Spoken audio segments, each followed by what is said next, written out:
Então, a primeira atitude que te leva a processo ético é a falta de conhecimento. Conhecimento de quê, Valentim? Sobretudo do Código de Ética Médica e das resoluções que são editadas pelo nosso conselho de classe. Meu nome é Dr. Valentim Filho, sou médico, advogado e ajudo colegas médicos a lidarem com os mais diversos desafios do exercício da nossa prática médica. Então veja bem, nós no exercício da nossa profissão, para além do conhecimento técnico quanto médicos, nós precisamos conhecer o ambiente jurídico que nos cerca, ou seja, as regras, as normas que a gente vai responder durante o nosso exercício profissional. E o principal normativo que cabe a nós médicos é o Código de Ética Médica. E por que a falta de conhecimento desse código pode te levar a responder processo? Porque lá vem o descritivo dos nossos direitos e dos nossos deveres. É bem verdade que quando o assunto é Código de Ética Médica, ele vai falar muito mais. 90% do tempo, nosso Código de Ética vai falar nos nossos deveres do que em nossos direitos, né? Outro dia eu falo sempre aqui no meu perfil e fiz uma conta ali. O Código de Ética Médica ele fala mais de uma centena de vezes a palavra é vedado ao médico, ou seja, é proibido ao médico, do que é direito do médico. Então veja bem, o seu código, o nosso Código de Ética, ele fala muito mais nos nossos deveres do que nos nossos direitos. E isso é um dado importante, justamente porque vão ser esses deveres que estão descritos lá no Código de Ética que vão impulsionar uma denúncia ou mesmo vão fazer com que você seja punido do ponto de vista ético. Então eu vou falar do meu exemplo. Quando eu cursei medicina, eu só me deparei com o Código de Ética Médica lá por volta do sexto semestre na disciplina Deontologia Médica, né? E a gente foi apresentado ao Código de Ética Médica. Evidentemente, como eu sou advogado e já atuava neste segmento, eu já conhecia o Código, já estudava o Código e inclusive já defendia muitos colegas em assuntos éticos. Mas para a grande maioria ali da nossa turma, era a primeira vez que eles estavam conhecendo o Código de Ética Médica. E eu posso dizer para você, sem medo de errar, que para 90% dos nossos colegas médicos, esse é o único momento em que ele se debruça, que ele lê o Código de Ética Médica, quando lê. Então, você pensa o seguinte, nós temos uma regulamentação, sobretudo no Código de Ética Médica, que ela vai gerir todo o seu exercício profissional, mas você não conhece, mas você não lê. Eu posso te afirmar que mais de 90% dos processos éticos onde eu advogo, onde eu defendo colegas médicos, a primeira coisa que eles me dizem é o seguinte: Valentim, mas eu nem sabia que isso era proibido. Eu nem sabia que não podia fazer isso. Eu vou te dar um exemplo. Quando o assunto é publicidade médica. A publicidade médica ela é regulamentada no Código de Ética Médica e em resoluções editadas pelo Conselho Regional de Medicina, pelo Conselho Federal de Medicina.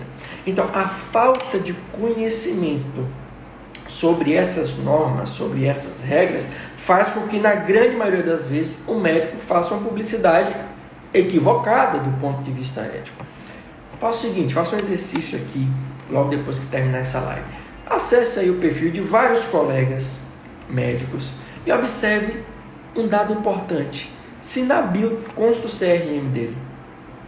Você sabia que a falta de conhecimento sobre a obrigatoriedade de fazer constar na sua bio o seu CRM implica em uma infração ética? Onde você vai poder ser então punido.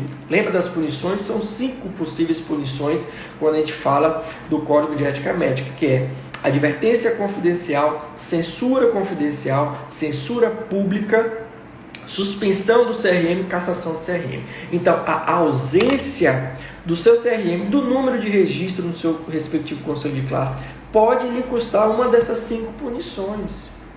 E é evidente que muitos colegas nossos, muitos colegas médicos, não colocam o CRM na bio por desconhecer a norma que obriga que você faça então constar em toda a sua publicidade, em realidade em toda a sua comunicação, seja visual, seja escrita, né, no seu bloco ali de receituário, de prescrição de exames, o número do seu CRM.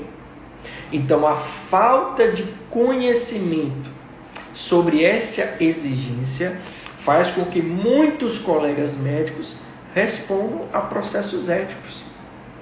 Quer um outro exemplo? Quando o colega ele se apresenta como especialista e não faz constar o registro de qualificação de especialista, o RQE. Então, novamente, faça um exercício.